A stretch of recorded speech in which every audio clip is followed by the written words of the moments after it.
دووسایدی ناوبازاری ڕانیە و نەخۆشخانەی 291 تەختیەکەی ڕانیە و پرۆژەی ئاوی دەربەند و مۆنۆمنتە نیوەچڵەکانی ڕانیە و قەڵاتزێ و شەستی و پردە هەڵواسراوەکەی قەڵاتزێ ئەمانە و چەندین پرۆژەی تر کە بە نیوەچڵی بەجێ هێڵدراون ماوەی چەندین ساڵە وای کردووە دەڤەری ڕاپەڕین بە گۆڕستانی پرۆژەکان ناو بندرێت.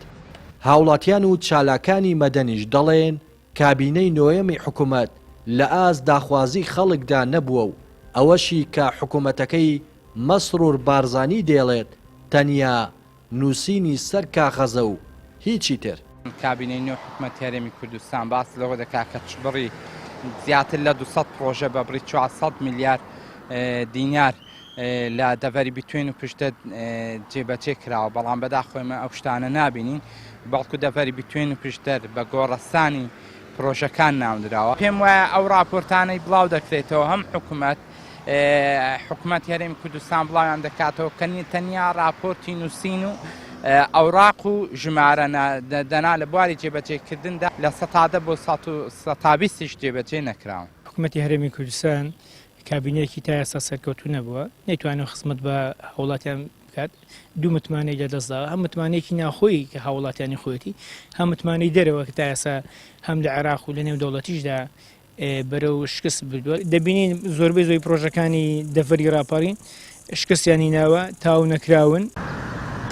جێگری ئیدارەی ڕاپەڕینیش دەڵێت لە 150 کۆمپانیاکان نایەن بۆ وەرگرتنی پرۆژەکان لە سنوورەکەدا بەهۆی نەبوونی بودجە و خەرج نەکردنی پارە بۆ پرۆژەکان.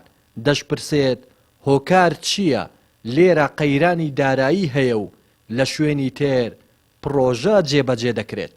ئەوەی کە گرنگ بێ بنسبەت ئێمە ئەوەی کە ئەو پرۆژانی کە ئێستا ئەمە لە سنووری دای ڕاپەڕین ئەعلان دەکەین بۆ ئەوەی کە کۆمپانیاکان بەرەوپیلمان بێن بۆی بتوان پرۆژەکان بچنە خۆ ناغێ جێبەجێکردنەوە لە 150 کۆمپانیاکان نان بۆ ئەوەی پرۆژەکان وەربگرن لەبەر نەبوونی بودجە و بوونی قەیرانی دارایی لەو سنوورەدا. نەبوونی بودجە و نەبوونی قەیرانی دارایی لەو سنوورەداوە بۆ خۆی مانایەکی زۆری هەیە. پێویستە بەڕاستی لایەنی پەیوەندیدار بەدەدا شوم کا بۆ مەبەستە بۆی هۆکار چیە لێرەکانە پارەی نەقدی نییە و لە شوێنی کە هەیە و لە شوێنی کە پرۆژە جێبەجێ دەکرێت.